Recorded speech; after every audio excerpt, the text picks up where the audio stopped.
Қазақ тіліндегі сөз таптарының бірі ол етістік. Етістік сөйлемнің ішінде іс-қимыл мен әрекетті білдіреді.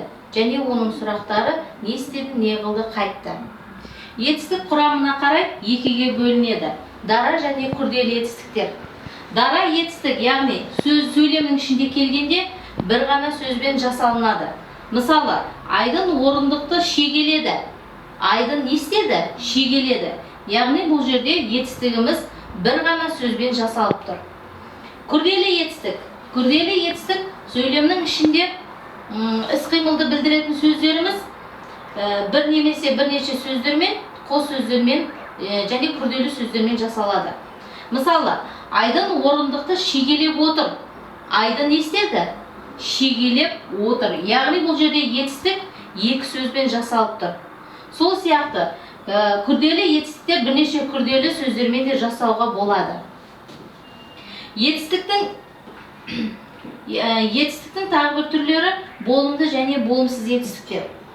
Болымды етістіктер ол іс оқиғаның болуын және жүзеге асуын білдіреді. Мысалы, Асан ағашты кесті. Бұл жерде Асанның, яғни іс қозғалысының болғандығын білдіріп тұр. Яғни кесті деген етістікпен білдіріп тұр. Ал болымсыз етістік маме, бабе, папе жұрнақтары арқылы жасалады. Мысалы, Асан ағашты кеспеді. Яғни бұл жерде іс оқиғаның жүзеге аспағандығын білдіріп тұр.